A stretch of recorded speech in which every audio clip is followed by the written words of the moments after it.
Olá, meus queridos, sejam muito bem-vindos. A minha intenção aqui nesse momento é dar-lhes ou apresentar-lhes uma palavra a respeito desse momento especial que estamos vivendo, que é o feriado de Páscoa. É muito importante dizer a cada um de vocês que, com certeza, vocês devem estar em casa, dada a pandemia que estamos vivendo. E a minha intenção, então, é munir você sempre de informações a respeito da palavra de Deus, de maneira que você saia sempre abençoado depois dessa palavra. E hoje nós escolhemos um tema bem interessante para tratarmos nesse dia. Jesus, o Cordeiro de Deus.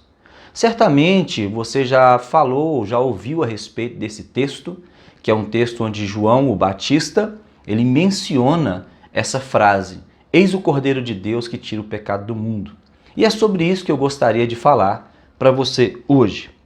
Observe o texto, o versículo inteiro. João 1, verso 29 diz: no dia seguinte, João viu a Jesus, que vinha para ele e disse: eis o Cordeiro de Deus que tira o pecado do mundo. Essa frase, principalmente a parte B, poderíamos dizer a parte B do versículo, eis o Cordeiro de Deus que tira o pecado do mundo, nos leva a um entendimento bem interessante sobre o qual eu gostaria de fazer uma introdução nesse dia. Observe, primeiro, nós temos que desmistificar algumas coisas.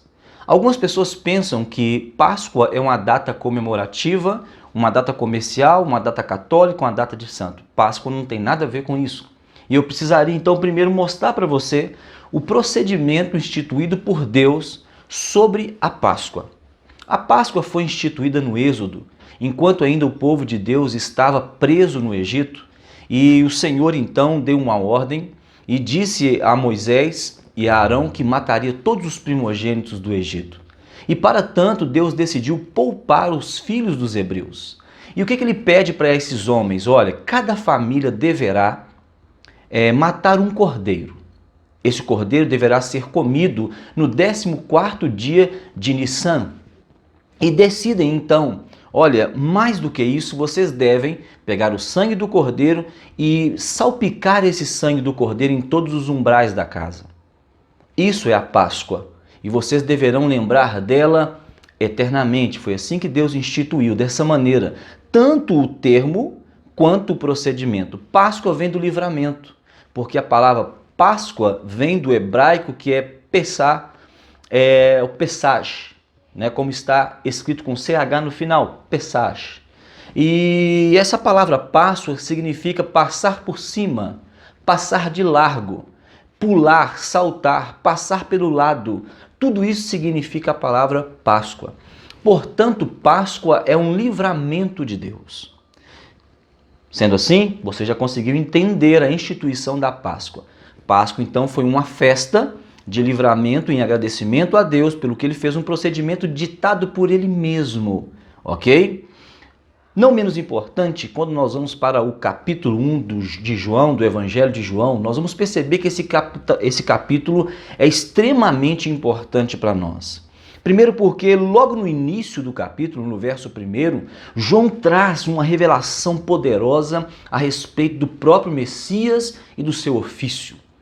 O Verbo era Deus e o Verbo estava com Deus, o Verbo se fez carne e habitou entre nós. Uma revelação profunda sobre o Messias prometido, a saber, Jesus de Nazaré. O capítulo já inicia assim, e ao longo do capítulo você vai perceber que também João, daquele o qual Jesus Cristo um dia disse, dos nascidos de mulher ninguém foi como João. Ou seja, para Jesus, inclusive, que tinha percepção de todos os homens, João era um homem grande, um homem poderoso, um homem que de fato agradava a Deus. E o que João diz, o Batista, que pregava no deserto? Ele disse uma coisa muito importante sobre si mesmo. Ele disse: eu sou apenas uma voz que clama no deserto. Ou seja, olha que coisa, que entendimento espiritual fabuloso, que ele entendia que ele era apenas uma peça no quebra-cabeça. Eu sou apenas uma voz que clama no deserto. A chamada dele era simplesmente para preparar o caminho do Salvador. Quantos de nós líderes, talvez eu vou fazer um parêntese aqui, muitos líderes sumiram do Instagram, do Facebook, os milagreiros desapareceram, não é verdade? Vocês já pararam para pensar isso? A quantidade de informações hoje prudentes, informações boas dentro da palavra que nós estamos tendo, irmãos, nós nunca antes tivemos uma situação como essa de pandemia. Essa situação pandêmica fez com que algumas pessoas, sabe, o filtro natural acontecesse também. Então muitas pessoas que brincam com o evangelho, que usam o evangelho para ganhar apenas dinheiro, hoje desapareceram. Eles não querem cuidar de ninguém. E agora nós compreendemos a essência de João, que ele se sentia como uma peça no quebra-cabeça, mas não a peça mais importante. Ele dizia que ele era apenas um cano e não uma bomba d'água. Ele sabia que ele era apenas um canal, um instrumento de Deus para que a revelação acontecesse, para que o Cordeiro pudesse vir. Então ele sabia que ele estava aplainando o caminho para o próprio Jesus, preparando o caminho para o Salvador. Ele sabia que a sua mensagem era uma mensagem introdutória para tudo que Jesus faria a posteriori. Observe você, ele diz a respeito dele mesmo: eu vos batizo com água para arrependimento, mas aquele que vem após mim é bem mais poderoso do que eu, o qual não sou digno nem de desatar as suas sandálias. Ele vos batizará com o Espírito Santo e com fogo. Ou seja, ele tinha compreensão sobre o ministério pessoal dele, a chamada que Deus tinha para ele. Hoje algumas pessoas querem ser astros e estrelas da história de Jesus. Nós não somos astros e estrelas de história alguma, nós somos apenas homens, servos de Deus, ruiperetes do Senhor, que remamos no fundo do navio, nada mais do que isso. Nenhum de nós é astro e estrela. Nós estamos aqui apenas para dar a verdadeira mensagem que não conta a nosso respeito, mas conta a respeito do Cordeiro de Deus, a saber, Jesus de Nazaré. Outra coisa interessante é que João tem uma percepção linda a respeito de Jesus e de seu ministério. A palavra nos conta, quando nós pegamos esse versículo 29, que ele vê Jesus, e ao ver Jesus, a impressão que nos dá é que ele sai imediatamente do púlpito. Imagine assim, é apenas uma ilustração. Imagine você pregando para uma multidão e de repente chega Jesus Cristo. Ele imediatamente sai do púlpito e diz: Senhor, as ovelhas são tuas. Quem tem que brilhar aqui é o Senhor e não eu. Então o Senhor pode assumir o seu lugar. Eu estava aqui enquanto o Senhor não chegava. É exatamente isso que ele está dizendo. Por quê? Porque ele diz: eu não sou digno nem de desatar as suas sandálias. Vem alguém depois de mim. Ele tinha entendimento espiritual da sua função. Ele sabia que Jesus era o Cordeiro de Deus. Agora, o interessante no meio disso aí tudo é que ele pronuncia essa frase. E observe que João tinha entendimento do que ele estava falando. Ele olha para Jesus, ele não chama Jesus de Messias, não chama Jesus de herói, ele não chama Jesus de filho de Deus. A palavra que ele nos traz, essa frase, nos leva a pensar muito. Ele diz: eis o Cordeiro de Deus que tira o pecado do mundo. E quando nós falamos eis o Cordeiro de Deus, que é o ponto 1 dessa palavra, nós temos que voltar um pouco na história para o entendimento. Quando nós pensamos em Cordeiro de Deus, nós temos que voltar lá na Páscoa. Essa Páscoa que foi instituída, onde cada família deveria matar um cordeiro. Observe que pela a perspectiva do cordeiro, ou seja, cada cordeiro precisaria morrer para que uma família vivesse. Então isso nos leva também a alguns procedimentos. Principalmente o procedimento de expiação de pecados. Nós vamos falar dele daqui a pouquinho. Mas observe que esse cordeiro garantia àquela família a vida, a liberdade, o livramento. E esse cordeiro agora é associado a Jesus. Eis o Cordeiro de Deus.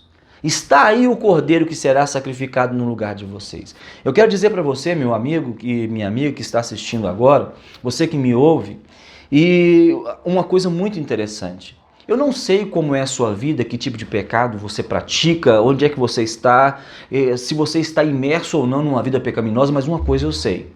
Para todo ser humano, seja ele quem for, esteja ele onde estiver, Jesus Cristo morreu por você. Ele foi o cordeiro suficiente que foi morto, que foi sacrificado no meu e no seu lugar. Páscoa se trata exatamente disso.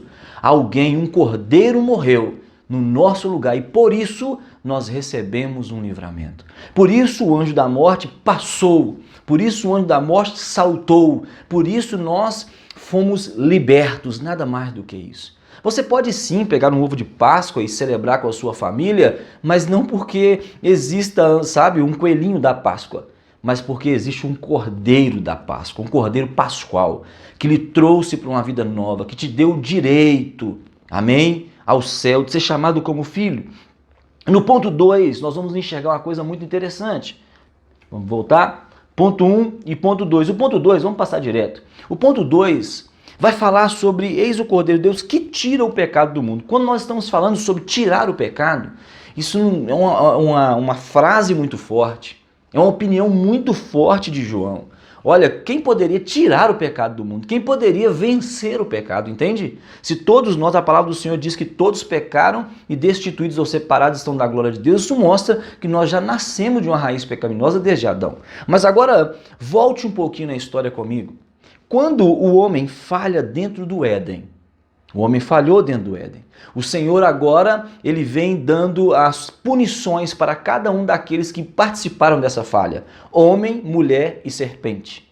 Aí Deus diz para o homem, por sua causa, a terra agora produzirá abrolhos, a terra agora terá espinhos, etc. Não é isso mesmo? E fala com a mulher, olha mulher, por sua causa agora você será dominada pelo seu marido, e etc. E para a serpente rastejarás sobre o seu ventre, enfim. O que eu quero dizer para você é que nesse momento surge um contexto de expiação. O que é expiação? Expiar. A palavra expiar, que vem do latim expiare, significa, querido, corrigir uma falha, ou a própria palavra cobrir, não de encobrir um pecado, mas cobrir no sentido de arrumar, ajeitar, resolver um problema. Como é que então surge esse contexto de expiação? E aqui agora eu utilizo palavras minhas. Eu imagino que também tenha sido um cordeiro. A palavra não menciona isso, mas a palavra diz que Deus matou um animal e usou a pele desse animal para cobrir o homem, porque o homem estava nu. Quando Deus pergunta para ele assim, quem te disse que você estava nu? Ele disse, eu estava nu e me escondi do Senhor, fiquei com vergonha. E o Senhor pergunta, bem, mas quem te disse que você estava nu? Certamente você já viu aquelas pinturas ou até alguns desenhos, algum tipo de charge mostrando Adão e Eva com a folhinha se cobrindo, né? Cobrindo as suas vergonhas. Mas o texto original vai dizer outra coisa. Eles são cobertos por peles que o próprio Deus os cobre. Para que existisse uma pele para cobrir o homem e a mulher, um animal também precisou ser morto.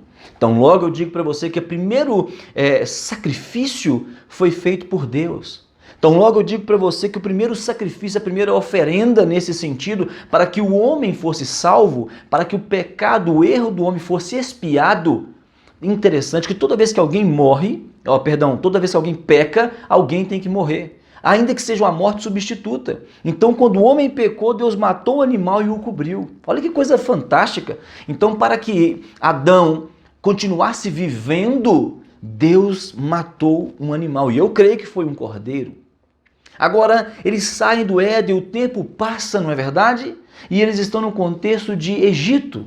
E Deus, mais uma vez, diga, matem um cordeiro.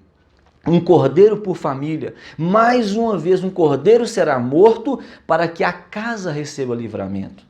E agora, querido, isso me leva ao entendimento fantástico da palavra de Deus. Nós estamos agora navegando, já estamos no Novo Testamento, Jesus, o Cordeiro de Deus. Como é que era feita a expiação de pecados? Eu não sei se você conhece os procedimentos, mas as pessoas deveriam levar um animal conforme o seu pecado. Eu não vou gastar tempo com isso, classificando os tipos aqui de animais que levavam, mas vamos falar especificamente do cordeiro. Ao chegar ali com o cordeiro, você não poderia jamais chegar com o cordeiro que você comprou na porta do templo.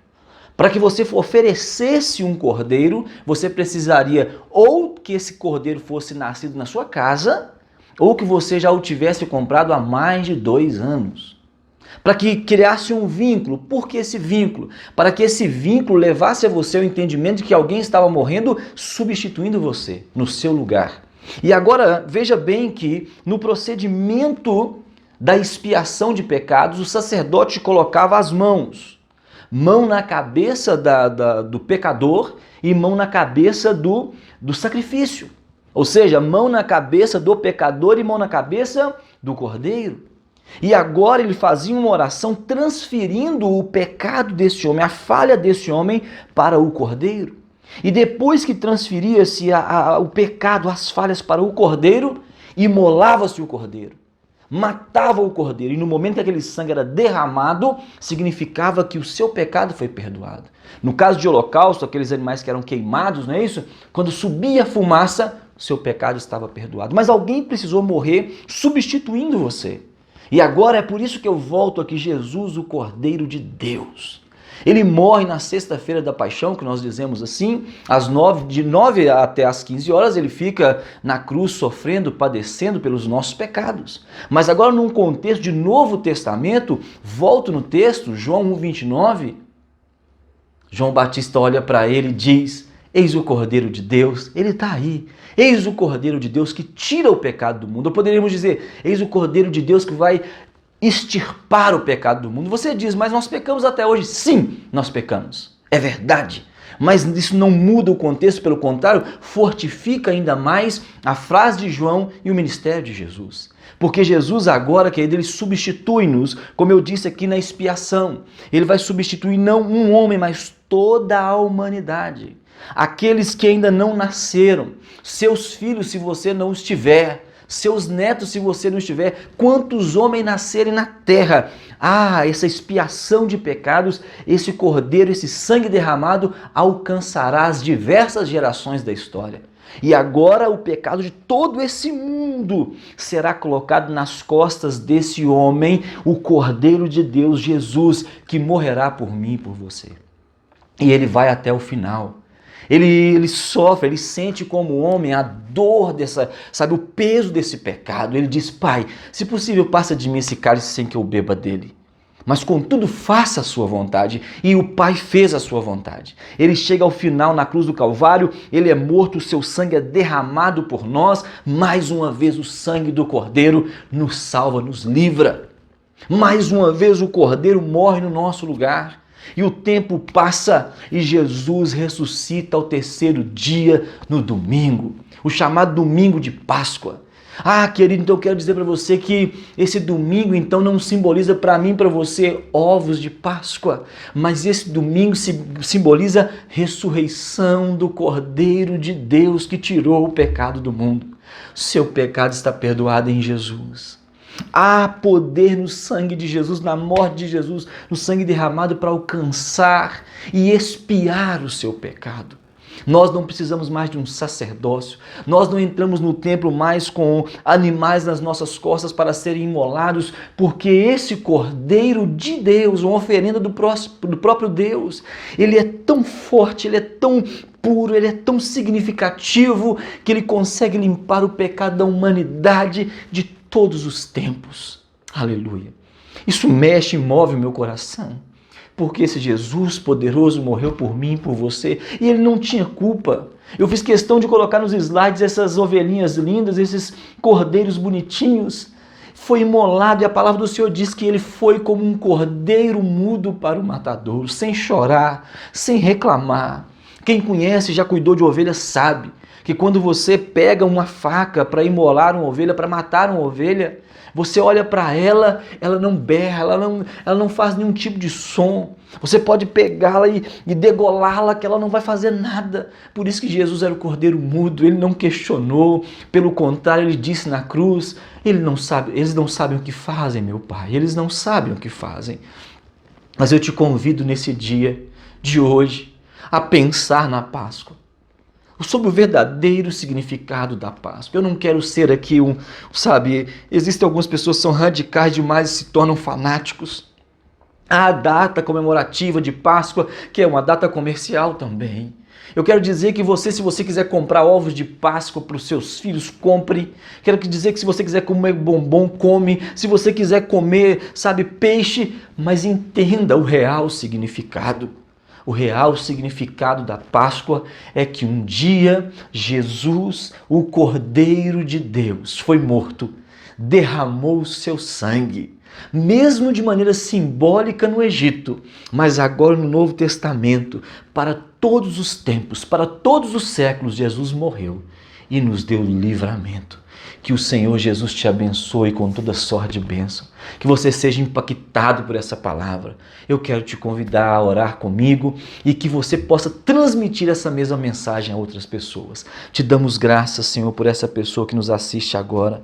Te damos graças, Senhor, porque Tu és bondoso. São poucas informações, mas informações importantes. Que nós possamos, Deus, entender o significado do Cordeiro que tira o pecado do mundo. Pai, perdoa os meus pecados também. Lava-me, Senhor.